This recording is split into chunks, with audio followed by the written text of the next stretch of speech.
Good morning, students. Welcome to your computer class. Next one is Boolean. It represents data that can take only two values.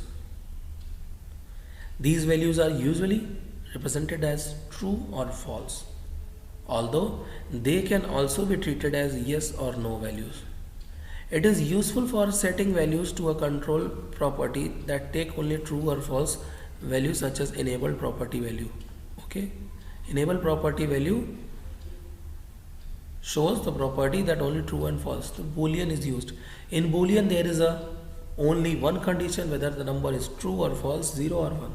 Okay, so in which, like example, would you like tea or coffee? So you will answer that coffee. But in that case, if a person asks you, would you like to have tea? Then you have only two answers, yes or no. Either you say yes or no. So likewise, in the data type where only the answer will be the single one, so in that we will use a Boolean one. Okay, where only two values are there, and in that we have to take an answer, or which shows the result in the form of negative or positive value, yes or no. Now next one is your variant. The variant data type can hold any kind of data except fixed length strings. Okay, so these can accept different kinds of data but accept fixed length string. You employ variant data for different uses.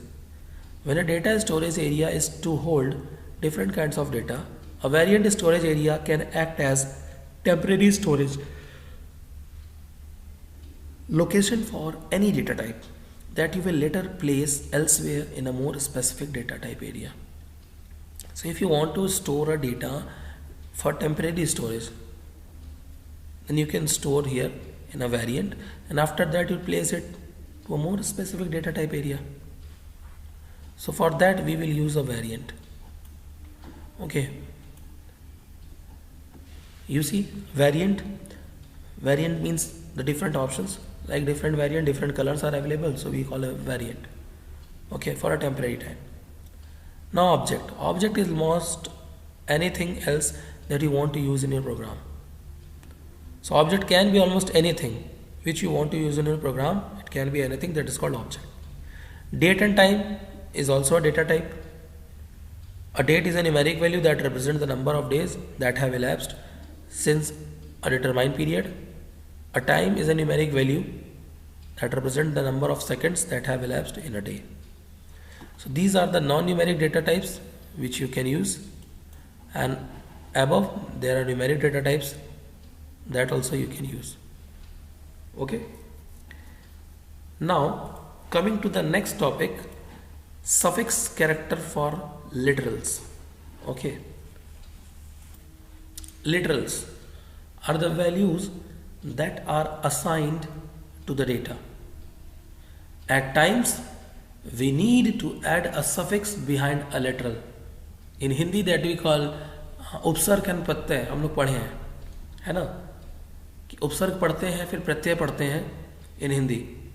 So likewise, literals are the values that are assigned to the data, which are assigned to the data, and at times we need to add suffix behind a literal so that Visual Basic can handle the calculation more accurately. There is no confusion. Like rupees equals to 2000 at the rate tells the currency style data type. Okay, so rupees is a suffix in 2000 which is telling that it's the currency style data type. So like data type long, the suffix is and, single, exclamatory marks, double, hash, and currency. For the currency there is at the rate symbol. Okay, here they have used, sorry, not rupees, at the rate symbol. This shows that it's a currency style data type. So if in place of at the rate, if you have used and, then it will show that it is a long data type. If we have used a hash, then it will show double. So in addition to we need to enclose the string literals within two quotations, date and time literals within two hash sign. String can also contain any character including number. Now next, variables. So as we had talked about literals, variable is also there. Variable can temporarily store the value of data in memory during the execution of your program. Okay. So what are the variables? So variables can temporarily store the value of the data like A, B, C, P, Q, R, F, X, Y, Z. These variables can store the value of data in memory during the execution of program. They are often referred to as containers for various types of data. As we are having containers at our home for storing the food items, the variable is also known as a container for holding the value. There are some rules for naming the variable, how you can rename or name the variable. All variable name starts with an alphabet. Remember this can be asked in a question. What are the rules to name a variable? All variable names start with an alphabet. Use letters or numbers in the name. You can use letters or numbers in the name. Maximum length for a variable name is 255 characters. Till 255 characters you can use a variable name. The only special character that is allowed is underscore. Okay, so one thing is provided in you for naming the variables, that underscore you can use. Period or space is not permitted. You can't use this in variable name. So remember these 5 points. Okay, that it starts with the name of alphabet. You can use letters and numbers in the name. Maximum length should be 255 characters. Till means for a variable name is 255 characters, and only special character that is allowed is underscore in the variable naming. Period or space is not permitted. Okay, so by this, how you can just initialize or create a value inside a variable, how you can name a variable also. Now declaring variables, how you will declare a variable. Now you have taken a variable, you want to initialize a value in it, but how will you declare it? So the dim statement declares variable by assigning them dim statement. Okay, dim statement declares variables by assigning them a name and a data type. Before using the variable, you must first declare that variable with a dim statement. So before declaring a variable, we use dim. Okay, dim statement like dim variable name var variable name as data type underscore name. Data type आपको जो रखना है आप रख लो, long है, integer है, double है, float है. Now next, student underscore name. Student का नाम किस में आएगा? स्ट्रिंग में आएगा, क्योंकि ग्रुप ऑफ वर्ड्स है आपके पास, तो आप उसको स्ट्रिंग में यूज़ करोगे. उसका डेट ऑफ बर्थ है, डेट ऑफ बर्थ आप डेटा में रखोगे. ठीक है.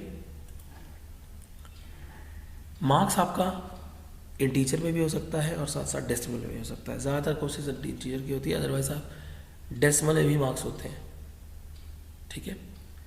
If the data type is not specified, अगर मान लीजिए डेटा टाइप स्पेसिफाई नहीं किया गया है,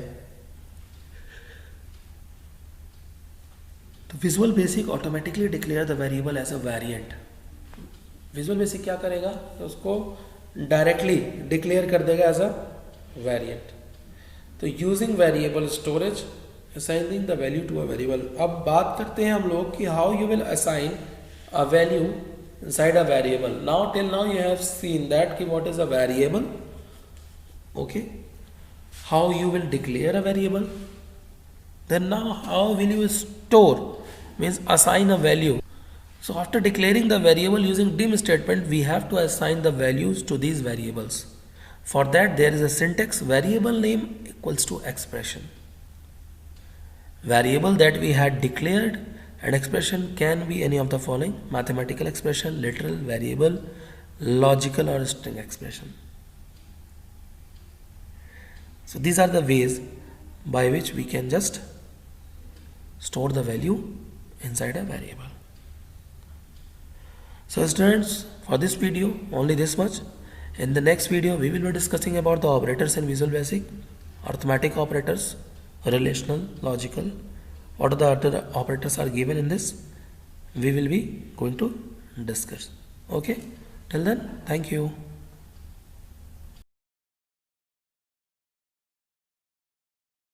As 10 raised to the power 2 times, which is equals to 100.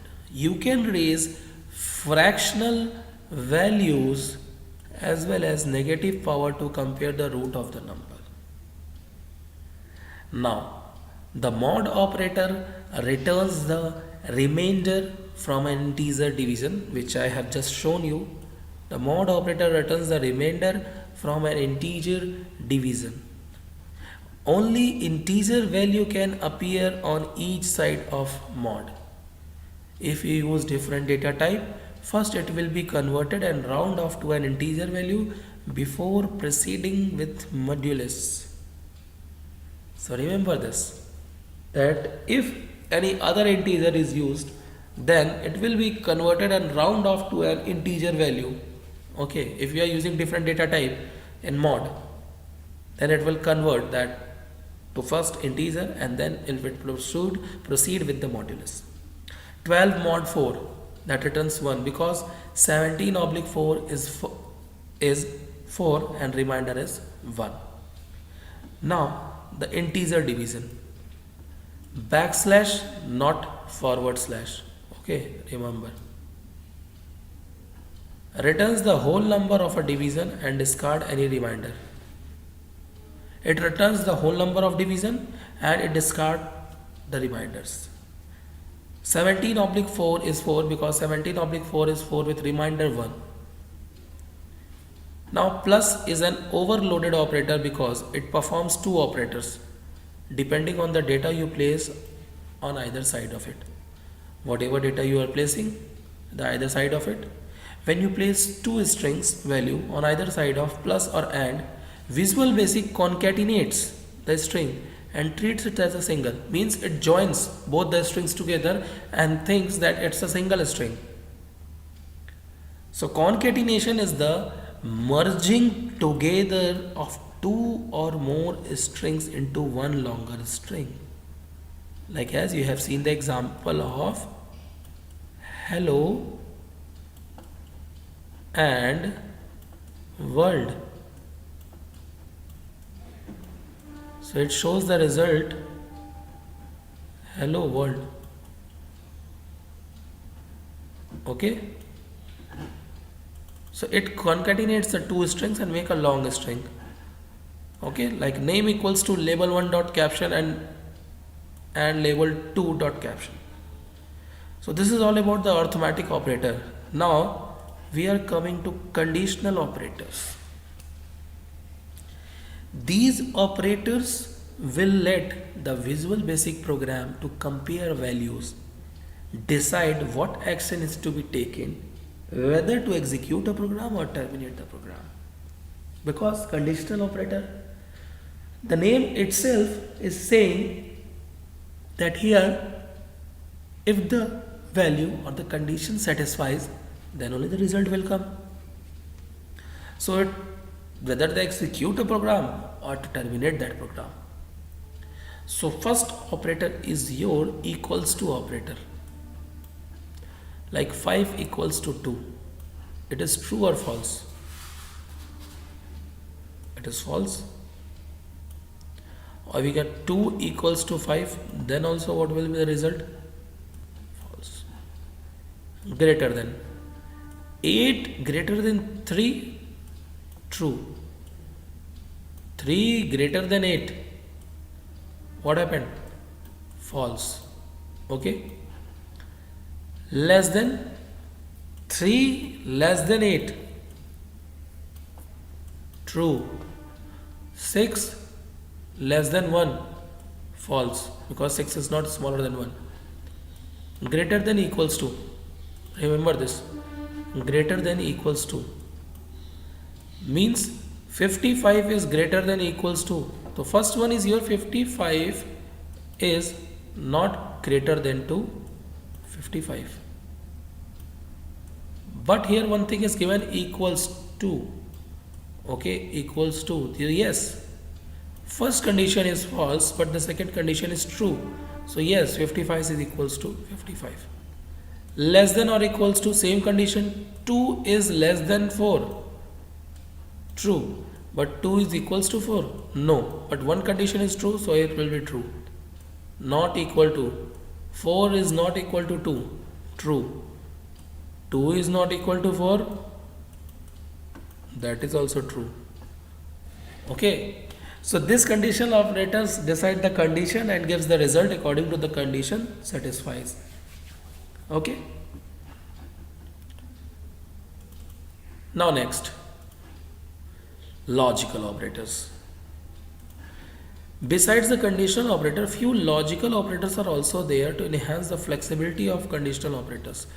The logical operators let you combine two or more sets of conditional comparisons. Means it takes two or more sets of conditional operators. Like first one is your AND. Both sides must be true. So AND means that both the sides will be true. Means 5 is less than 9 and 2 is less than 4. So in this, both the conditions satisfy, both are true. So the answer is true. Or one side or other must be true. 5 is less than 9, true. 2 is less than 4, true.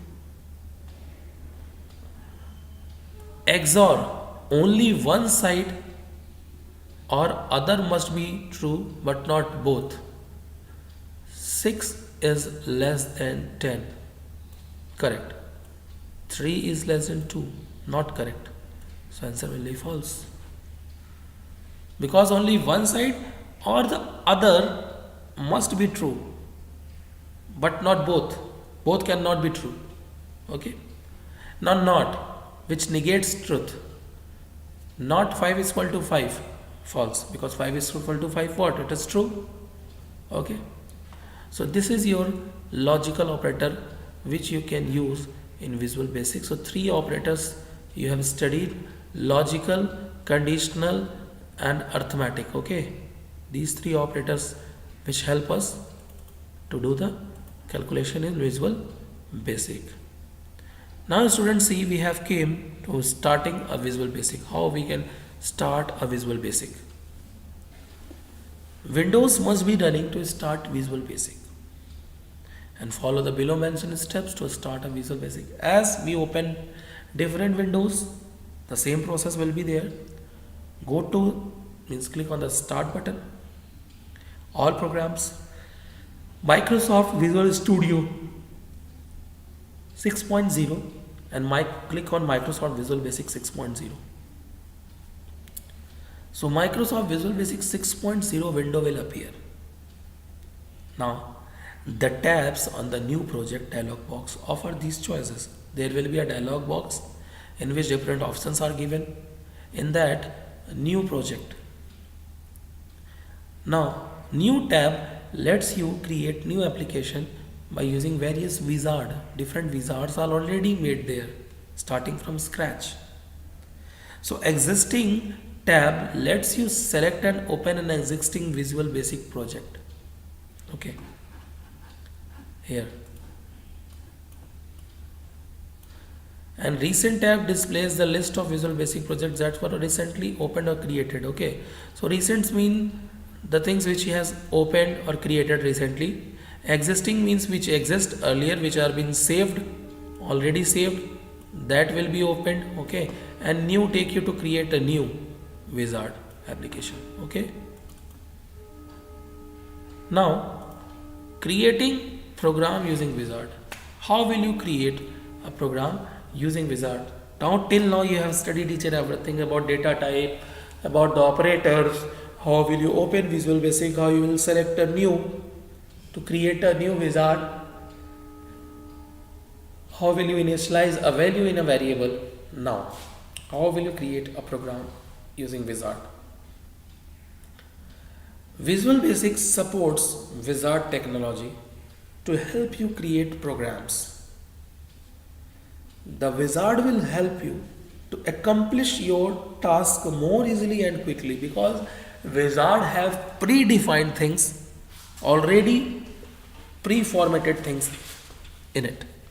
So that will accomplish your task more easily and quickly because a wizard